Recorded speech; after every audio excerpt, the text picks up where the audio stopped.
Hello everyone, have a great day. Welcome back to my YouTube channel MP at Mogan Palani. I hope previous videosலாம் உங்களுக்கு புரிஞ்சிருக்கும்னு நினைக்கிறேன், right? Last 2 வீடியோஸில் நம்ம exponential டிஸ்ட்ரிபியூஷனை base பண்ணி ப்ராப்ளம்ஸ்லாம் எப்படி solve பண்ணுறது அப்படிங்கிற விஷயங்கள் பார்த்துட்டு வரோம், ரைட்? இன்னைக்கு வீடியோவில் அதோட கண்டினியூஷன் இன்னொரு 2 ப்ராப்ளம். ஸோ இதோட வந்து இந்த எக்ஸ்போனென்ஷியல் சீரீஸ் பேஸ் பண்ணி, that is exponential distribution base பண்ணியிருக்க ப்ராப்ளம்ஸ் வந்து over, right? That is problem 4 என்ன அப்படின்னு பாருங்கள். The daily consumption of milk is excess of 20,000 gallons is approximately exponentially distributed. So நம்ம டெய்லி கன்சியூம் பண்ணுற மில்கில் இருக்க கேலியன்ஸ் வந்து 20,000 அப்படிங்கிற மாதிரி சொல்கிறாங்க. அது வந்து எக்ஸ்போனென்ஷியல் டிஸ்ட்ரிபியூஷனை ஃபாலோ பண்ணுது அப்படின்னு சொல்கிறாங்க. With theta value equal to 3000 அப்படின்னு சொல்லியிருக்காங்க, ரைட்? ஸோ இது என்னன்றதை பின்னாடி பார்ப்போம். தீட்டா அதாவது டெய்லி கன்சப்ஷனோட தீட்டா வேல்யூ இது எக்ஸ்போனென்ஷியலாக ஃபார்ம் பண்ணுது. That is this is nothing but your mean அப்படிங்கிற மாதிரி சொல்கிறாங்க. சரி, பின்னாடி பார்ப்போம். The city has a daily stock of 35,000 gallons, right? So what is the probability that of 2 days selected at random? So இந்த மாதிரி ஒரு சிட்டியில் வந்து என்னென்னா ஸ்டாக் எவ்வளோ வருது அப்படின்னா 35,000 கேலன்ஸ் வந்து நம்மளுக்கு வந்து ஸ்டாக் வருது அப்படின்னு சொல்கிறாங்க. அண்டு ஒரு 2 days செலக்டட் ரேண்டமாக ஒரு 2 நாள் நம்ம எடுத்துக்கிறோம் அப்படின்னா the stock is insufficient for both the days. அப்போ 2 நாளும் எனக்கு ஸ்டாக் வந்து இன்சஃபிஷியண்ட்டாக இருக்கிறதுக்கான கண்டிஷன் என்ன அப்படிங்கிறத நமக்கு இங்கே கேள்வி, ரைட்? ஸோ இந்த கொஸ்டினை கொஞ்சம் புரிஞ்சுக்கிறதுக்கு டிஃப்ரெண்ட்டாக இருக்க மாதிரி இருக்குது, ரைட்? ஸோ டெய்லியும் ஒரு மில்க்கு கன்சப்ஷன் வந்து எவ்வளோ அப்படின்னா எக்ஸஸ் ஆஃப் 20,000 gallons தான் இருக்குது அப்படிங்கிறாங்க. அண்ட் தென் அது எக்ஸ்போனென்ஷியல் டிஸ்ட்ரிபியூஷனை ஃபார்ம் பண்ணுது வித் தீட்டா வேல்யூ 3000 அப்படிங்கிற மாதிரியும். ஒரு சிட்டியில் டெய்லி ஸ்டாக் எவ்வளோ அப்படின்னா 35,000 gallons இருக்க மாதிரியும் ஸ்டாக்ஸ் இருக்குது. Then what is the probability that 2 days 2 நாள் நம்ம ரேண்டமாக செலக்ட் பண்ணோம் அப்படின்னா அந்த 2 நாளுமே இன்சஃபிஷியன்ட் ஸ்டாக்காக இருக்கிறதுக்கான ப்ராபிலிட்டி என்ன அப்படிங்கிறத நம்ம ஃபைன் பண்ணோம். அதுதான் இந்த கொஸ்டின், ஓகே, ரைட்? ஸோ இப்போ இதை எப்படி சால்வ் பண்ணலாம் அப்படின்னு பாருங்கள். சொல்யூஷன். ஸோ அப்போ நான் எக்ஸ் என்ன ரேண்டம் வேரியபிள்னு எடுப்போமா? So x denote the daily consumption of milk. So அப்போ நம்மளோட ரேண்டம் வேரியபிள் என்னது? Daily consumption of milk. And y is nothing but x minus 20,000. ஏன் அப்படின்னா இங்கே 2 வேரியபிள் எடுக்கிறோம், அதுக்காக தான் இந்த கொஸ்டின் எடுத்திருக்கேன். எக்ஸுங்கிறது இனிஷியலாக ஒரு டெய்லி கன்சப்ஷன், ஒய்ங்கிறது என்னன்னா எக்ஸ் மைனஸ் 20,000. ஏன்னா ஒரு நாளைக்கு கன்சம் பண்ணுறது more than excess of 20,000, right? அப்போ 20,000க்கு மேலே இருக்கிறது தான் y, that is the excess of the value the milk consumption, right? So excess வந்து எவ்வளோ சொல்லியிருந்தாங்க கொஸ்டினில்? 20,000 அப்படின்னு சொல்லியிருக்காங்க, ரைட்? ஸோ அதனால தான் நம்ம என்ன பண்ணுறோம், அதை இன்னொரு வேரியபிள் ஒய்யாக கன்சிடர் பண்ணி x minus 20,000 which is the excess, right? ஒய்ங்கிறது எக்ஸஸ், எக்ஸுங்கிறது number of consumptions of milk.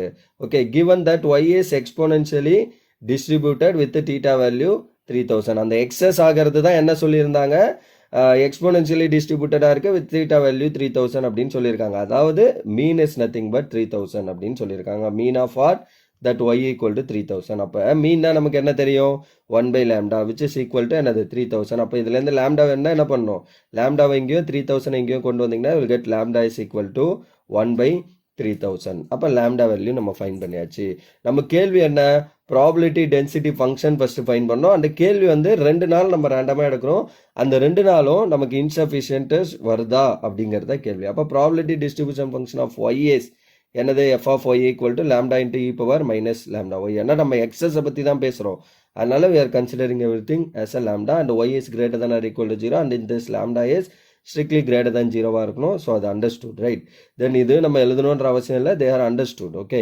Then lambda value நம்ம மேலே என்ன வச்சுருக்கோம்? 1/3000 இ பவர் 1/3000 ஆஃப் ஒய், ஏன்னா லேம்டா பிளேஸில். அப்போ y/3000 அப்படின்னு வந்துடும், which is y greater than or equal to 0. அப்போ நம்ம என்ன பண்ணோம்? கொஸ்டின் என்ன? Find the probability of stock insufficient for 2 days அப்படின்னு கேட்டிருந்தாங்களா?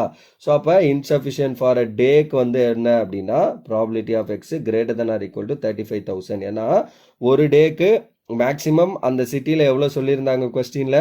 35,000 வந்து கேலன்ஸ் தேவைப்படுது டெய்லி ஸ்டாக் அப்படின்னு சொல்கிறாங்க. அப்போ எவ்வளோ நம்மளுக்கு எக்ஸஸ் ஆகும்னு சொல்கிறாங்க? X is greater than 35,000. அப்போ what is your y? So if x is greater than 35,000, then y is greater than what? 15,000. Why? Because y நமக்கு என்ன தெரியும்? x minus 20,000. அப்ப இது 35,000 விட பெருசு அப்படின்னா, இப்போ ஃபார் எக்ஸாம்பிள் இது 36,000 அப்போ 36,000 minus 20,000 பண்ணீங்கன்னா will get என்ன வரும்? 16,000. அப்போ இன்கேஸ் இது 35 போட்டிங்கன்னா என்ன ஆகும்? 35,000 minus 20,000 you will get 15,000.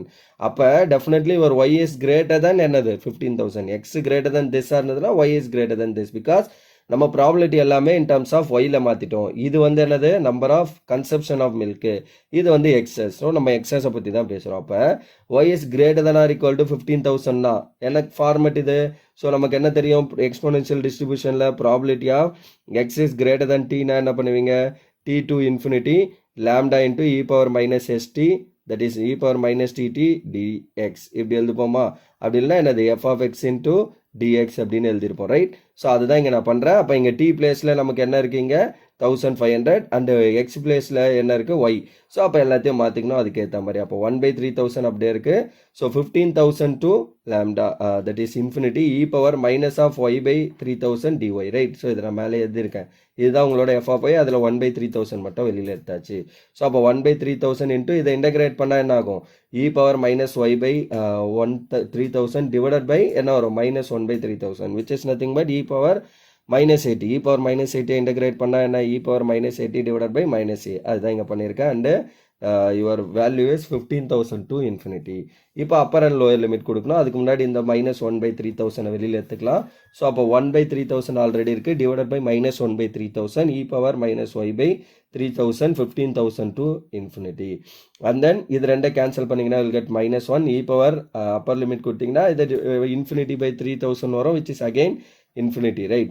So அப்போ e power minus infinity e power minus of y பிளேஸில் 15,000 போட்டிங்கன்னா 15,000/3000. இதை கேன்சல் பண்ணிங்கன்னா e power minus 5.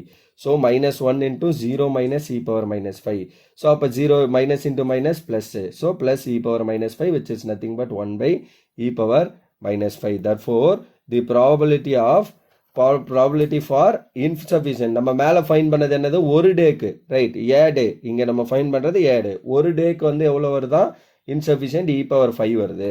அப்போ ஸ்டாக் ஃபார் 2 டேஸ்க்கு இன்சஃபிஷியன்ட் ஸ்டாக் எவ்வளோ வரும்? e power minus 5 into minus 5. ஏன்னா இது ஒரு டேக்கு, இன்னொரு டேனா அப்படியே ஆட் பண்ணலாம், இல்லை ப்ராடக்ட் பண்ணலாம், what ever it is, both are same, right? அப்போ இது என்ன ஆகும்? மல்டிப்ளை பண்ணிங்கன்னா e power minus 5 into e power minus 5. அப்போ ரெண்டு பவர்ஸையும் ஆட் பண்ணுவீங்களா? அப்போ e power minus 5 minus 5. So அப்போ இது ரெண்டு ஆட் பண்ணால் e power minus 10. So that your answer is e power minus 10.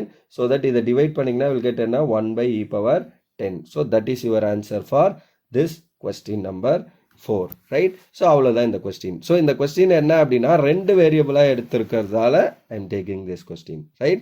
So that's all for this question number 4. Okay. லாஸ்ட்டாக question number 5 என்னன்னு பாருங்க. So question number 5 என்ன அப்படின்னா, that is problem 5. Suppose that the amount of waiting time for a customer spends at a restaurant as an exponential distribution. ஒரு ரெஸ்டாரண்ட்டில் waiting time ஒரு customer வச்சுக்கிறதுக்கான time வந்து அது வந்து என்னவா இருக்கா? எக்ஸ்போனென்ஷியல் டிஸ்ட்ரிபியூஷனாக இருக்குது, with a mean value 6 minutes. So mean கொடுத்துட்டாங்க, right?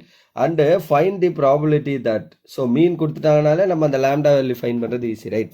Find the probability that customer will spend more than 12 minutes. So more than 12 minutes அவர் ஸ்பெண்ட் பண்ணுறதுக்கான டைம் என்ன அப்படின்ற அதோட ப்ராபபிலிட்டி என்ன அப்படிங்கிறத உங்களுக்கு கொஸ்டின். ஓகே. ஸோ அப்போ எப்படி சால்வ் பண்ணுவீங்க? சொல்யூஷன் நமக்கு என்ன தெரியும்? Let X be the random variable represent the waiting time in a restaurant. So ஒரு கஸ்டமரோட வெயிட்டிங் டைம் இன் ரெஸ்டாரண்ட்டை தான் நம்ம என்னவா எடுத்துக்கிறோம்? எக்ஸாக எடுத்துக்கிறோம். That is your random variable. Given X follows exponential என்னது? டிஸ்ட்ரிபியூஷன். அப்போ exponential distribution with parameter lambda அப்படின்னா என்னவா இருக்கும்? மீன் வந்து நமக்கு என்ன தெரியும்? 1/λ, ரைட்? மீனோட வேல்யூ 6ன்னு கொடுத்துட்டாங்க. அப்போ எக்ஸ்போனென்ஷியல் பேராமீட்டர்னா என்ன இருக்கும்? Your f of x PDF is nothing but f of x is equal to lambda into e power minus lambda x அப்படின்னு எடுத்துருப்போமா? ஸோ அந்த ஃபார்மில் வரும் அப்படிங்கிறத இங்கே சொல்கிறோம். அந்த மீன் வந்து கொஸ்டினில் கொடுத்துட்டாங்க 6. தட்ஃபோர் மீன்னா நமக்கு என்ன தெரியும்? 1/λ which is equal to 6. அப்போ இதுலேருந்து லேம்டா வேணும்னா 6 எங்கேயோ லேம்டாவை எங்கேயோ கொண்டு போனீங்கன்னா லேம்டா இஸ் நத்திங் பட் 1/6. அவ்வளோதான். Therefore the exponential distribution is. So எப்படி எழுதுவீங்க அந்த எக்ஸ்போனென்ஷியல் டிஸ்ட்ரிபியூஷனை? F of x equal to e power minus lambda x. So that is your exponential distribution where x is greater than or equal to 0 and lambda is strictly greater than 0. அப்போ lambda placeல நம்ம என்ன பண்ணோம் 1 by 6 ன்னு substitute பண்ண போகிறோம். அப்போ 1 by 6 into e power minus x by 6 when x is greater than or equal to 6. So நம்மளுக்கு question என்ன, to find probability of x greater than 12 என்ன அப்படிங்கிறது கேள்வி. அப்போ greater than 12 னா என்ன பண்ணுவோம், x is greater than 12, so 12 to infinity f of x into dx. So your answer is 12 to infinity, what is your f of x, 1 by 6 into e power minus x by 6 dx. So இந்த question maximum பார்த்தீங்கன்னா எல்லாத்துக்கும் இந்த ஒரே form மாதிரி தான் இருக்கும், just இந்த integral limit மட்டும் மாறிட்டு இருக்கு, அவ்வளோதான், ரைட். ஸோ இங்கே இருக்க கான்ஸ்டன்ட்டும் இங்கே இருக்க லிமிட்டும் மாறுது, பட் மற்றபடி சேம் தான். ஸோ அப்போ 12 to infinity e power minus x by 6 of dx. So அப்போ 1 by 6 into e power minus x by 6 integrate பண்ணால் என்ன, e power minus x by 6 divided by minus 1 by 6, 12 to infinity. Then upper and lower limit கொடுத்தீங்கன்னா minus 1 by 6 divided by minus 1 by 6 e power minus x by 6, 12 to infinity. Then இது ரெண்டை cancel பண்ணிங்கன்னா you'll get minus 1 into e power minus x by 6, 12 to infinity. Then minus 1 into e power minus infinity by 6 minus e power minus 12 by 6. So அப்போ இதில் இருந்து என்ன வருது, e power minus infinity by 6, again e power minus infinity, இதை cancel பண்ணிங்கன்னா e power minus 2. Then e power minus infinity என்ன தெரியும், 0. So minus 1 into 0 minus e power minus 2. Then இது உள்ள ப்ராடக்ட் பண்ணிங்கன்னா you'll get e power minus 2 which is nothing but 1 by e square. அவ்வளோதான் இந்த problem. So அப்போ probability of x is, that is waiting time is more than 12 minutes வந்து என்ன சொல்கிறாங்க, 1 by e power 2. So அவ்வளோதான் இந்த answer, right. So இந்த e power 2ஓட வேல்யூலாம் உங்களுக்கு தெரியும் அப்படின்னா, இன்கேஸ் கேல்குலேட்டர் யூஸ் பண்ணுறீங்க இல்லை எக்ஸ்போனென்ஷியல் டேபிள் இருக்குது அப்படின்னா அதை வச்சு e power 2ஓட வேல்யூலாம் கண்டுபிடிச்சி ரெண்டே டிவைட் பண்ணி ஃபைனலாக எழுதினாலும் that is well and good, or இப்படியே விட்டாலும் there is no problem, right. So that's all for this problem and as well as your exponential distribution section, right. So இவ்வளோதான் உங்களுக்கு exponential distributionல இந்த மாதிரி ப்ராப்ளம்ஸ் தான் வரும், ரைட். என்னென்ன வே ஆஃப் ப்ராப்ளம்ஸ் வரும் அப்படிங்கிறது தான் இங்கே நம்ம ஒரு 3 வீடியோஸ்லேயே டிஸ்கஸ் பண்ணியிருக்கோம் இந்த எக்ஸ்போனென்ஷியல் டிஸ்ட்ரிபியூஷனை பற்றி, right. So that's all for this video. Remaining thing அடுத்த வீடியோவில் நம்ம வேறு ஏதாவது ஒரு கான்செப்ட்ஸை பற்றி பார்ப்போம், right. Thank you. Remaining things will see in the next video. Thank you.